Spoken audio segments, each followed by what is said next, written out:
Mpox একটি নতুন আতঙ্কের নাম, যা পূর্বে মাঙ্কিপক্স নামে পরিচিত ছিল। এই ভাইরাসজনিত রোগ, যা মূলত পশুদের মাধ্যমে সংক্রমিত হয়, পরে মানুষদের মধ্যে ছড়ায়। এই রোগটি প্রথম শনাক্ত হয়েছিল 1958 সালে এবং 1970 সালে মানবদেহে শনাক্ত করা হয়। এমপক্সের লক্ষণগুলোর মধ্যে রয়েছে জ্বর, মাথা ব্যথা, পেশির ব্যথা, ক্লান্তি, লিম্ফ নোড ফুলে যাওয়া এবং ত্বকের মধ্যে র্যাশ বা ঘা। এগুলো সাধারণত রোগের প্রথম 1 থেকে 3 সপ্তাহের মধ্যে দেখা দেয়। এমপক্স ভাইরাসটি প্রাণীতে সংক্রমিত হয়, যেমন ইঁদুর বা বাদর।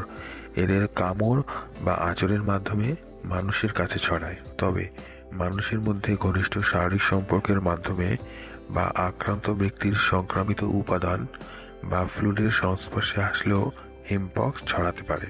বিশ্ব স্বাস্থ্য সংস্থা এবং অন্যান্য স্বাস্থ্য সংস্থাগুলো এমপক্সের সংক্রামক নিয়ন্ত্রণে ভ্যাকসিন ও প্রতিরোধমূলক ব্যবস্থা গ্রহণের পরামর্শ দিয়েছে। আক্রান্ত ব্যক্তিদের সাধারণত নিজেকে বিচ্ছিন্ন রেখে চিকিৎসা নেওয়ার পরামর্শ দেওয়া হয়, যাতে তাদের মাধ্যমে অন্যরা সংক্রমিত হতে না পারে। বর্তমানে এমপক্স রোগটি মোকাবেলায় বিশেষজ্ঞরা সচেতনতা বৃদ্ধির পাশাপাশি ভ্যাকসিন ও চিকিৎসা নিশ্চিতের গুরুত্ব দিচ্ছেন। বিশ্ব স্বাস্থ্য সংস্থা সম্প্রতি এমপক্স, যা আগে মাঙ্কিপক্স নামে পরিচিত ছিল, এটির সম্পর্কে গুরুত্বপূর্ণ ঘোষণা করেছে। বিশ্ব স্বাস্থ্য সংস্থা এমপক্সের বিস্তারকে জনস্বাস্থ্য জরুরি অবস্থা হিসেবে ঘোষণা করেছে। এর কারণ হলো এমপক্স এখন আফ্রিকার অনেক দেশে, বিশেষ করে ডেমোক্রেটিক রিপাবলিক অফ কঙ্গো এবং প্রতিবেশী দেশগুলোতে যেমন বুরুন্ডি, কেনিয়া, রুয়ান্ডা এবং উগান্ডা, এসব দেশে ব্যাপকভাবে ছড়িয়ে পড়েছে। বিশ্বজুড়ে এমপক্সের আক্রান্তের সংখ্যা বাড়তে থাকায় এবং নতুন সংক্রমণের ঝুঁকি থাকায় ওয়ার্ল্ড হেলথ অর্গানাইজেশন একটি বিশেষজ্ঞ কমিটি গঠন করেছে, যাতে তারা এই পরিস্থিতির মোকাবেলা করতে পারে।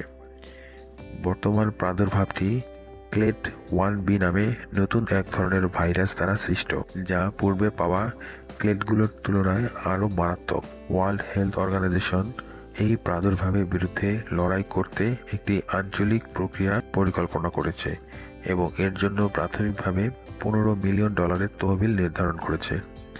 একই সঙ্গে ওয়ার্ল্ড হেলথ অর্গানাইজেশন 2টি অনুমোদিত টিকার জরুরি ব্যবহার অনুমোদনের প্রক্রিয়া শুরু করেছে। ওয়ার্ল্ড হেলথ অর্গানাইজেশন স্বাস্থ্যকর্মীদের প্রশিক্ষণ এবং সংক্রামক তদন্ত এবং কেস ট্রেসিংয়ের সহায়তা প্রদান করতে যাচ্ছে, যাতে এর প্রাদুর্ভাবকে নিয়ন্ত্রণ করা যায় এবং ক্ষয়ক্ষতি কমানো যায়। এখন এই ভাইরাসটি সম্পর্কে আরেকটু বিস্তারিত জানা যাক।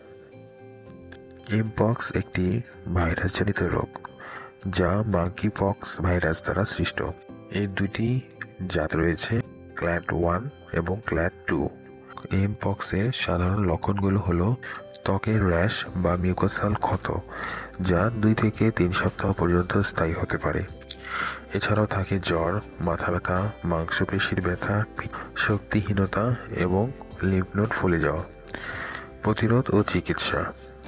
এমপক্স থেকে রক্ষা পাওয়ার জন্য সংক্রমিত ব্যক্তির সাথে শারীরিক সম্পর্ক এড়িয়ে চলা, সংক্রমণের ঝুঁকিতে থাকা ব্যক্তিদের টিকা নেওয়া। সংক্রমণ।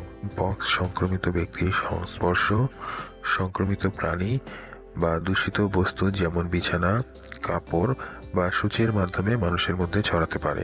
2022 সালের মে মাসে বিশ্ব স্বাস্থ্য সংস্থা এমপক্সকে আন্তর্জাতিক জনস্বাস্থ্যের জরুরি অবস্থা হিসেবে ঘোষণা করেছিল।